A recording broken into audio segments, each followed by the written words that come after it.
Hello, everyone. It's Mike from Downtown Comics, and I'm here as always with James Rossman. James, how are we doing today? Doing good, Mike. How about you? Good. It's wintry fall. It is, yeah, here, very much where so. we're filming, and I'm not happy about it. But anyway, so that's why we're all long Bundled up, sleeves. yeah. You got a coat and a hat. It's not that cold in here. Right. But anyway, we're here to talk about comics, though, today, not the weather. And these are comics that shipped Wednesday, October 22nd, 2025. And as always, downtowncomics.com is the place to go to check out all the new releases.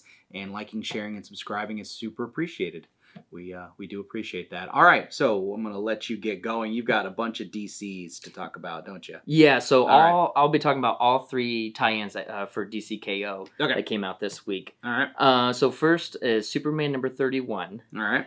Which was kind of funny because I don't remember if you mentioned it on the video last week or we were just talking about like, oh, why aren't they, like, evacuating Earth? Why aren't they using, like, Brainiac's technology and shrinking these countries and cities? Sure.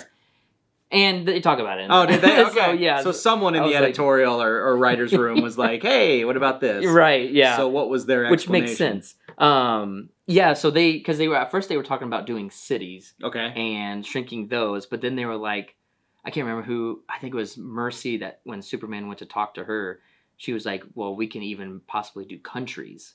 So I think that's, and I can't remember, was it Superman that said something about, like, we need, or maybe it was in Justice League, I can't remember, where they're like, we need like 12 of those ships. Right. And they're like ginormous, obviously. So, so that was interesting. But this runs parallel and fits really well with the Justice League Omega X special. Okay. And Titans number 28 and obviously DCKO number 1. Okay. But yeah, because specifically the part in the middle where they're evacuating or they're preparing to evacuate the planet and spending time with their families and stuff like that, because we do see a little bit more of that in these tie-ins. Okay. So, gotcha. And then let's see. So we in this issue we do see Superman go to the Fortress of Solitude to essentially like search the Kryptonian archives for like any information on Darkseid or the the Omega, the King Omega, and Jor-El was basically saying he's like, we have nothing, like there's no information in my archives that I have. Okay. But then he had mentioned he's like, there were stuff that were like that was essentially I think kind of like illegal for like their history that he didn't have access to. Okay. So we do see him talking to his father and stuff like that, and then that's when after he gets done with that we see him go to LexCorp to talk to Mercy about building the ships that can evacuate the planet. Okay. And but we also get some really nice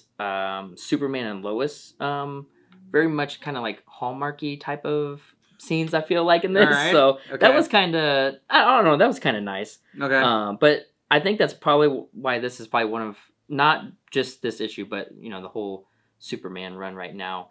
It's probably one of my favorites on the stands right now, just because of the like dynamic between them two. Okay. It's so good. All right. But some interesting things happen, especially towards the end, the very last issue. There's something happens to Lois, and she might have certain things back. And yeah, it's that was pretty cool because that was the end. That was the end of that one. I've really enjoyed all three of these KOs or tie-ins. Okay. Yeah. So, but you would say that you probably have to, even though it probably stands on its own, you're probably going to get more out of it if you're part of the event, at least if you read KO number 1 or something like that. Yeah, and I would say probably Justice League Unlimited number 11 is probably the biggest one. That's like, you don't have to read these tie-ins, but what's nice is this KO event is, in comparison to like Age of Revelation, where it has like so many tie-ins, where it's like this one's a little bit more breathable and stuff like that. So, but I highly recommend reading all of these, even if you haven't been reading the series themselves. Okay. So, yeah. Okay. All right, awesome. Well, speaking of Age of Revelation, so my first one this week is I picked one of the Age of Revelation titles that came out of the 4 or 5, and I picked Radioactive Spider-Man. So yeah, Spider-Man gets his own little mini-series as part of this event. And I mean, all I can say is, number one, if you look at the cover, he's been mutated. Yeah. So Yeah, he's got that's so like cool. extra arms going on and everything like that. We kind of get it in, obviously we get it in media res, whereas he's been living with this condition for a while now. So it's not like he's freaked out about it or whatever. It's just kind of, this is his normal life now. Okay, and stuff. yeah. So he's just going about his day or whatever. I think the big reveals come when there's obviously some sort of secret facility that he's running that is holding something like a prison or a holding container or whatever. Okay. And a group is trying to get in there for various reasons. And then the big reveal is what comes out of it, what is actually being held in there and what comes out of it and stuff. So it's kind of a big reveal. Other than that, yeah, it's just Spider-Man. He's got some new little wrinkles to his powers and stuff like that. But yeah, it's just getting it's basically, this first issue is just taking a look at how what New York looks like, because it's right in the middle of the bomb zone, right? Because it's the East Coast, so it's spread out from, I don't know if they ever say where the bomb went off, but it's pretty much as far north as like Maine, and then it's down south to like South Carolina, and then there's just a big circle, so it goes probably through Ohio and Indiana and stuff, and maybe parts of Michigan. It doesn't get all the way to, according to the little map that they have, right? So New York is right in the middle of it. Okay. So it's just getting a handle of what New York's like now and what Spider-Man's doing and stuff like that. So, but yeah, big reveal at the end. Interesting. So fun. It's just fun. You know, I don't think it ties into the bigger narrative. I mean, he will probably show up maybe in some, but this is clearly just, hey, let's do something fun with Spider-Man and stuff like that. So just living his best life in New York. Yeah, because that was actually the only Age of Revelation book I've picked up, like, as far as tie-ins go. Okay. And so do you think that, are you going to try to keep up with all the tie-ins, or you're like, yeah, there's still some that I haven't, because I've been with so much to read. Like last week I missed the Iron Man one because we sold out of it. Right. And so there's some that either because of whatever, I just didn't get to them yet. So yes, I do. Like, I still want to read long shots. So I was trying to pick the ones that were probably the most important. This week I did pick the one that looked the coolest, and I just chose the Spider-Man one. It definitely does, so, for sure. So yeah, so there are some that I have to go back once either I get more in or they get second printed. Oh, I'm sure a bunch I'm sure of them they will. That I'll catch up. But yes, it's interesting enough for me to wanna kind of keep up with what's going on and stuff like that. So yeah, but it was fun. Awesome. There you go. All right. Well, next up is Justice League Unlimited number 11. Okay, I did read this one. Yeah, that's right. You did. Yep.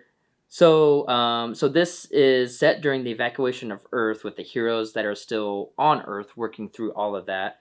You know, we have Batgirl, Ray Palmer, the Atom, Mr. Terrific, and some of the displaced heroes.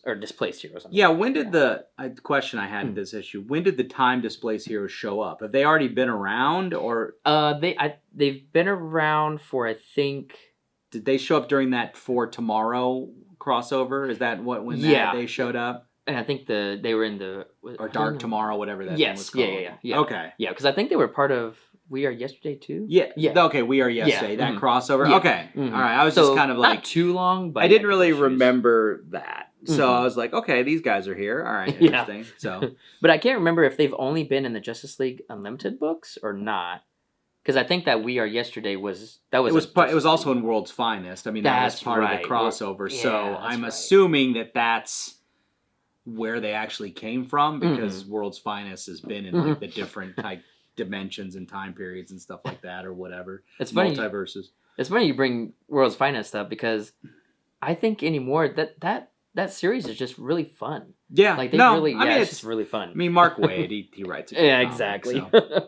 So, but no, yeah, we start off with Batgirl and Ray Palmer and the Atom, like, overseeing the evacuation, and all of a sudden they get this alert that there's like a break-in of sorts, and I think it's Ray Palmer that's like, oh, is that really what we should be worrying about right now? Like, right, we have bigger fish to fry here. Right. So, and then Batgirl's like, well, there might be some hostages. Let's just go check it out, right?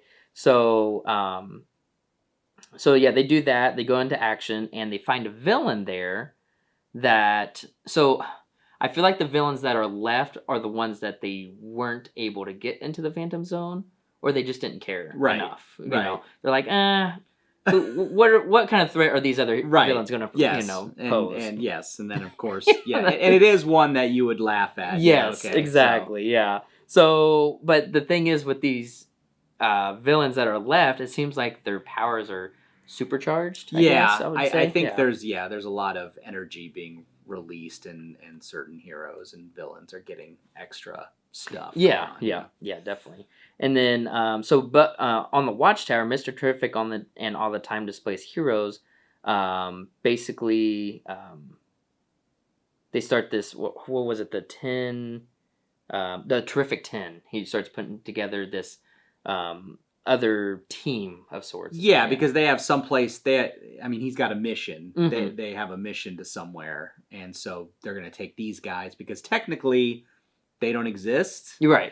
Yeah. So, they're kind of living because, he tells them straight up, hey, if we fix this, you guys are probably just going to disappear because you don't technically exist. And that's what was so interesting about, especially some of the characters that they had for the Terrific 10.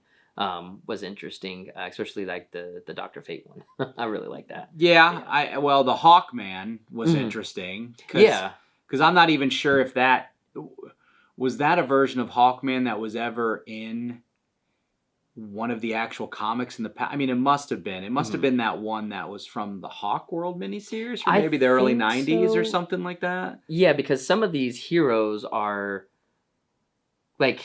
I think Mr. Terrific even says, it's led to believe that some of them are more like, I don't know, maybe more mature or have more experience than what some of the others do because they're picked from different timelines. Right. Yeah.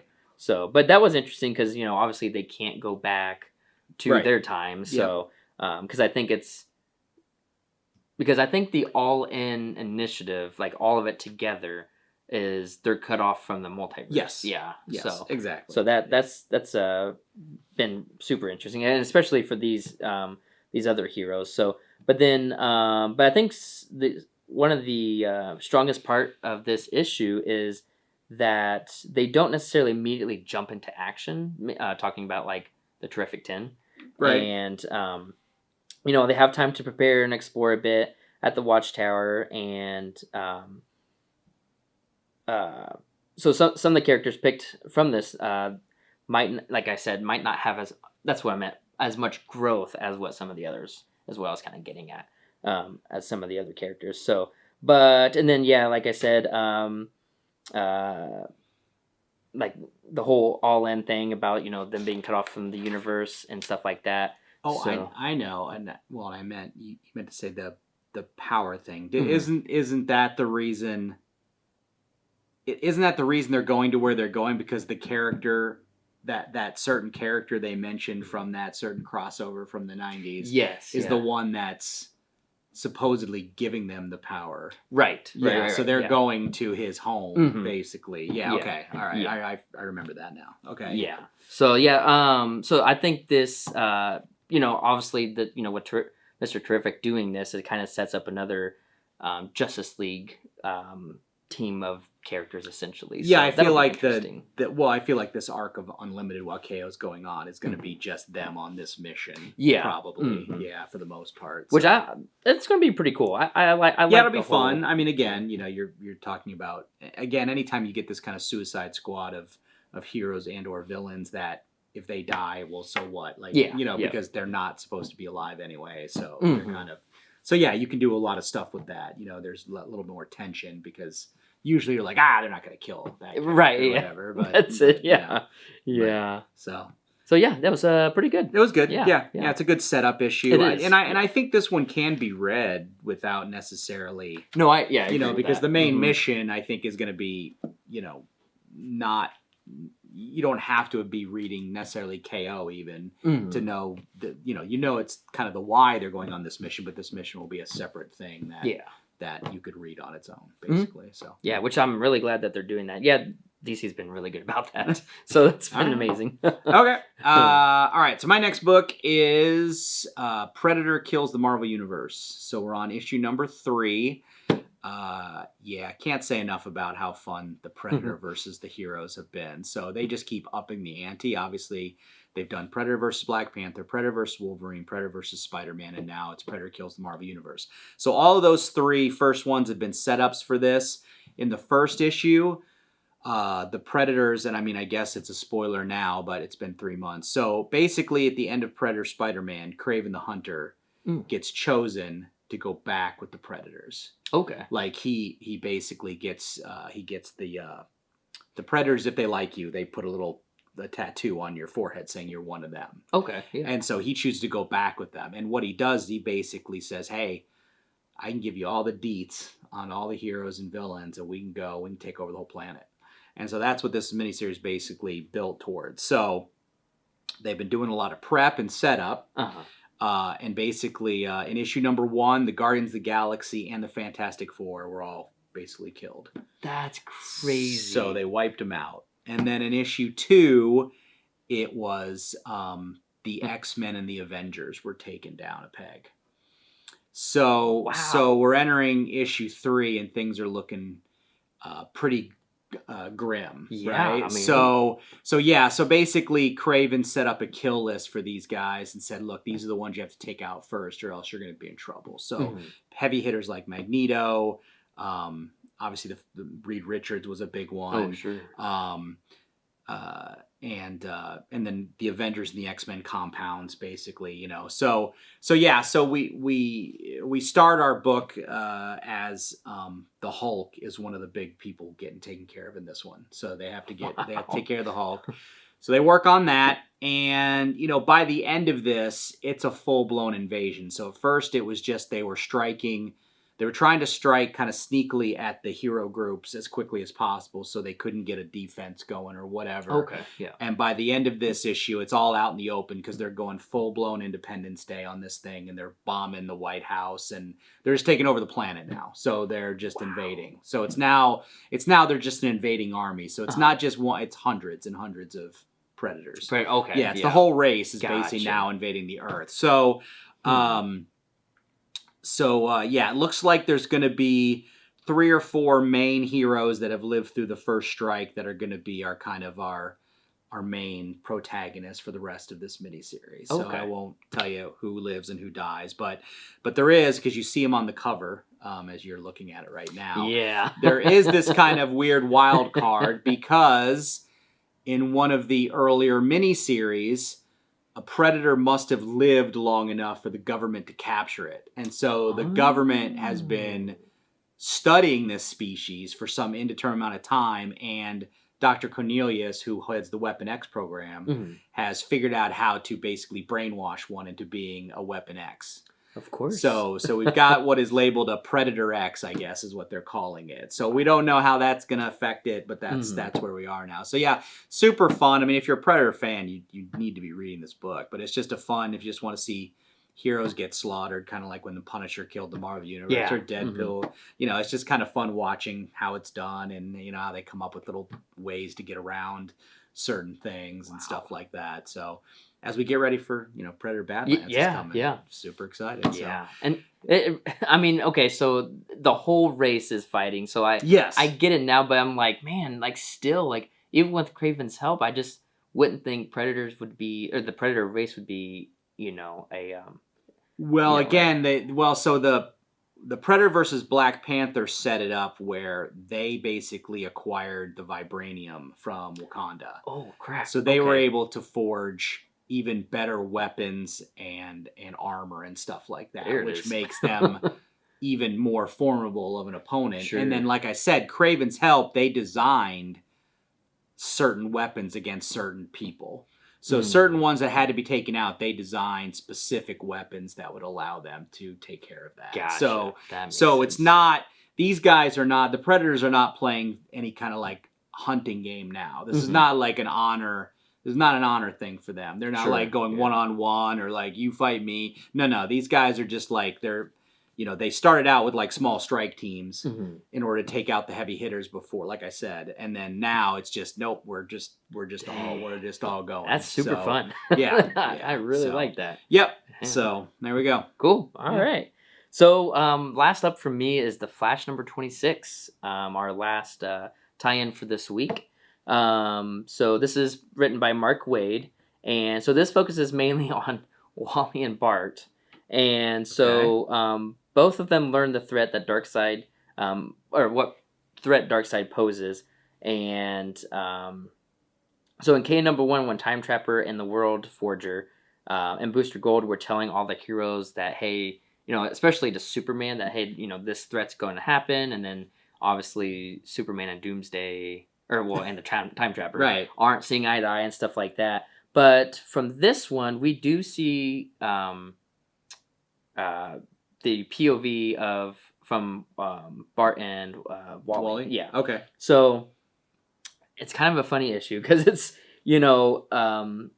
Bart is being very impulsive, right? Sure. So, and he thinks that he can fix all of this with going back in time and going back in time. Yeah. Okay. And essentially killing Darkseid before he gets all of this power, right? And I'm like, first thing, what happens? It's proven time and time again. When you go back in time and you meddle with the past, it's probably going to be a more devastating outcome. Yeah, or it's you're meddling with the past that creates the future you're in. Yes. So you were always meant to go into the past and do the thing. So, right. Yeah, it's one or the other. Yeah. It's just so funny. So and then I really don't understand. So what his plan was to go back in time, but then somehow get to Apocalypse to kill Darkseid. I mean, yeah. Mm-hmm. Yeah, before he gets all of this or becomes this godlike being essentially. Okay. So so they so in KO number 1, Time Trapper said that they're going to essentially slow time down so that it takes longer for Darkseid to destroy the universe essentially. Right. So I think that's part of the thing that that Bart has in his mind, and so obviously Wally is there and. Bart takes off, and then Wally, Wally takes off after him, and trying to, we shouldn't do this, stuff like that, and let's see, and plus, not to mention that the whole time the time stream is completely broken, right? So he's not only trying to go back in time to kill Darkseid, but the time stream is broken. So it's he's not thinking clearly whatsoever, honestly. Sure, he's just reacting. Yeah, 100%. Okay. Yeah. Okay. So, and this is we also saw this in the We Are Yesterday event as well. Right. So, and then in this we get a lot of timey-wimey, Speed Force, talk a little bit. Okay. Which is kind of cool because let's see, it's Wally that talks. That has a lot of not talking heads, but the descriptions that they put and stuff like that. So captions. Captions. Yeah. So that was fun. So yeah, it was very. It's kind of a funny issue just because of the circumstances of trying to go back in time and thinking that they can take on Darkseid, and it's well, no, because. Even if he were to go back in time, there's no way that he could have fought him by himself. Right. Right. And so Mark Waid's writing, and he doesn't normally write Flash, obviously. Yeah, he doesn't. Yeah. So it looks like he's running this kind of show. And I don't know, is he only writing for this issue of the Flash, or is it? He may be writing just any of the tie-in. He may be or at least a co-writer on the tie-ins. As this thing gets laid out, maybe. Yeah. So, yeah. Yeah. Okay. Yeah, it makes me, reading all 3 of these makes me really excited for DCKO number 2. So, okay. Yeah. All right. So, I guess in the last couple minutes, we have some quick hits. Maybe just go over some stuff. Mm-hmm. Real quick for me, I read Teenage Mutant Ninja Turtles 13. It kind of ends the whole first 12-issue arc of the Turtles being separated, because because that was kind of the beginning of the series where they were all separated and in distress or whatever. They all came together kind of in the middle of the run, but they were not getting along at all. And then this storyline kind of culminates in them becoming like a unit again. So that whole year of storytelling is now accumulated. So yeah, pretty good if you were reading the whole thing. This is obviously kind of like a wrap up. I mean, it could still be read on its own, but it is kind of wrapping up the plot, the major through line of the first 12 issues. So so really good. So next issue will kind of start a brand new story arc, so it'll be a good jumping on point. But yeah, cool, good stuff. All right, so I also have a couple honorable mentions. The last issue of the new history of the DC universe did come out this this week, and this is a retelling and solidifying of the current. How far does it get? So this one goes from starts with Blackest Night and it essentially goes to where we are now. Okay, so like all the way up to basic KO? Yeah. Oh, okay. Yeah. Okay, so, I was wondering when they were going to like kind of cut it off. But I was wondering if this was going to be a much bigger, like if it was going to be a thicker issue, but no, it's the same as all the others. So, but I think, but this one hints at like some of the DC, like DC's future. So that was kind of interesting, I thought. Okay. I think past KO. So I thought that was kind of interesting. Does it mention like the kind of the Elseworld stuff or anything like that? Like that they exist, or is it just clearly focused on the timeline of the main DC universe? Okay. Yeah. Okay. So I think this will be really nice when the collected edition comes out. Yeah. You know, just to even have as reference like the Marvel and DC encyclopedias. Sure. So, and I think my last honorable mention was Immortal Legend Batman #3. Okay. So Riddler is in this one, and in this Riddler has taken over the castle that Bruce Wayne lives in. Okay. And essentially, this issue is kind of fun because it is kind of a, those books like you can get that choose your own adventure type of thing. Mm-hmm. But the riddles that the Riddler puts throughout this for Bruce, you, the reader, can try to figure that out and look through, panels and stuff like that. Oh, okay. Because in the back of the book, there's a page that has the answers and how you could have found it or solved the riddle. Oh, okay. So that's cool. Pretty fun. Yeah, cool. I really like that. Very very different from very different. Yeah. Right. So yeah, that's about it for Yeah, it's weird they haven't tried more kind of a choose your own adventure in comic book form. I mean maybe they have and I don't remember, but I don't either. Yeah, it seems like you could do that. Yeah. Not pretty easy, really. So, interesting. Okay. Well, thanks for watching, everyone. I hope you enjoyed this rundown of some comics. We'll hopefully be back next week with more. And, there's just something cool coming out every week. I know, every week. Yeah, it's a big week for every week. All right. Yep. And, I think that's it. So, thanks, James. Yeah, thanks, Mike. Thanks for watching. We'll see you later. Bye-bye.